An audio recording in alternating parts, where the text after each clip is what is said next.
SCO की meeting में दिखा मोदी का जलवा। अलग अलग देशों के राष्ट्राध्यक्ष मोदी से मिले, ऐसे देखकर छुपने लगे पाकिस्तानी पीएम शहबाज। मीटिंग पर सब कर रहे थे इंतजार, इधर मोदी और पुतिन कार में थे सवार। खबर पहुंची अमेरिका तो ट्रंप भी तस्वीर देखकर पीटने लगे सिर। फोटो खिंचवाने के दौरान खड़े थे शहबाज शरीफ, तभी अचानक पहुंच गए मोदी और पुतिन। फिर जो हुआ देखकर देखता रह गया हर कोई।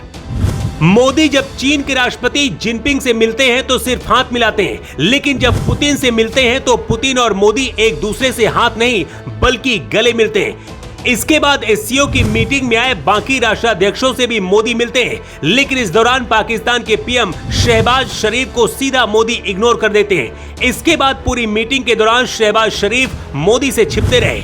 एक तस्वीर तो ऐसी सामने आई जब जबरदस्ती शहबाज शरीफ पुतिन से मिलने की कोशिश करने लगे, लेकिन जब पुतिन और मोदी की एक साथ कार में बैठे मस्ती करते हुए तस्वीर सामने आई तो भारत के दुश्मन और मोदी विरोधी ब्रिगेड का गला सूखने लगा। पूरी दुनिया जानना चाहती है कि आखिर मोदी और पुतिन के बीच कार में बैठकर ऐसी क्या बात हुई जो मीटिंग में सबके बीच नहीं हो सकती थी। आखिर मोदी और पुतिन एक ही कार में सवार क्यों हुए, उसका जवाब इस रिपोर्ट में बताएंगे। लेकिन मीटिंग के दौरान मोदी और पुतिन ने क्या कहा, पहले वो जान लीजिए। मोदी और पुतिन के बीच करीब 40 मिनट तक बातचीत हुई। इस दौरान वैश्विक नीतियों पर बात हुई। अमेरिका को कैसे जवाब देना है, इस पर भी रणनीति बनाई गई। मीटिंग के दौरान पुतिन ने कहा कि भारत रूस का ऐतिहासिक दोस्त रहा है और इसलिए मोदी से मिलकर मुझे बहुत खुशी हुई और आगे भी हमारे रिश्ते इससे भी ज्यादा गहरे होंगे। इसी दौरान मोदी ने पुतिन को सबके सामने यूक्रेन में युद्ध रोकने के लिए कोई रास्ता निकालने की बात कही। ये मुद्दा इसलिए भी मोदी ने उठाया क्योंकि इसी हफ्ते यूक्रेन के राष्ट्रपति जेलेंस्की ने कहा था कि भारत युद्ध रुकवाने में अहम रोल अदा कर सकता है, इसलिए पीएम मोदी को आगे आकर पहल करनी चाहिए।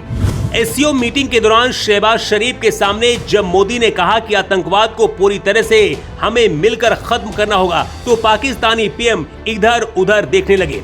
लेकिन सबसे अच्छा नजारा इस तस्वीर में दिखा जिसकी चर्चा पाकिस्तान तक हो रही है और पाकिस्तान के लोग इस तस्वीर को देखकर अपने ही प्रधानमंत्री का मजाक उड़ा रहे हैं। अब इस तस्वीर को देखिए जिसमें मोदी और पुतिन बात कर रहे हैं और पीछे पाकिस्तानी पीएम शहबाज हाथ जोड़े हुए कोने में खड़े हुए हैं। उनके चेहरे में डर दिख रहा है। लेकिन असली खेल इस तस्वीर के आने के बाद हुआ। मोदी और पुतिन के बीच कार में कई बड़ी अहम बातें हुई जिससे अमेरिका को जवाब देना पड़ा। इस तस्वीर से इतना ज्यादा अमेरिका डर गया है कि फिर से भारत के सामने हाथ जोड़ने लगा है। इस तस्वीर के आने के बाद यूएस एम्बेसी ने लिखा है, संयुक्त राज्य अमेरिका और भारत के बीच साझेदारी लगातार नई ऊंचाइयों को छू रही है। अमेरिका इसके बाद लिखता है कि 21वीं सदी का एक निर्णायक रिश्ता है। नवाचार और उद्यमिता से लेकर रक्षा और द्विपक्षीय संबंधों तक हमारे दोनों देशों के लोगों के बीच की स्थायी मित्रता ही है जो इस यात्रा को ऊर्जा और ताकत प्रदान करती है। मतलब ट्रंप भी समझ चुके हैं कि भारत से पंगा लेने का मतलब क्या है। ट्रंप ने दो सबसे बड़ी गलतियां की। पहले गलती भारत को डेड इकोनॉमी कहकर किया, जबकि दुनिया के एक्सपर्ट ये मानते हैं कि भारत 2040 तक अमेरिका को पीछे छोड़ सकता है। दूसरी बड़ी गलती ये थी कि भारत पर 50% टैरिफ लगाया। भारत की एक सबसे बड़ी कमजोरी है कि किसी पर भी आंख बंद करके भरोसा कर लेता है। भारत सिर्फ अमेरिकी व्यापार पर लगा रहा जिसकी वजह से नुकसान देखना पड़ रहा है, वरना यूरोप एशिया जैसे बाजारों में पहले अगर बढ़त बनाया होता तो ट्रंप टैरिफ लगाने का ख्याल भी नहीं कर पाते। लेकिन देर से सही भारत अब यूरोप और एशिया में अपना वैश्विक बाजार तैयार कर रहा है। ये भविष्य में अमेरिका के लिए सबसे बड़ा खतरा है। वैसे मोदी और पुतिन की इस तस्वीर पर आपकी राय क्या है, कमेंट बॉक्स पर लिखकर आप जरूर बताएं। रिपोर्ट।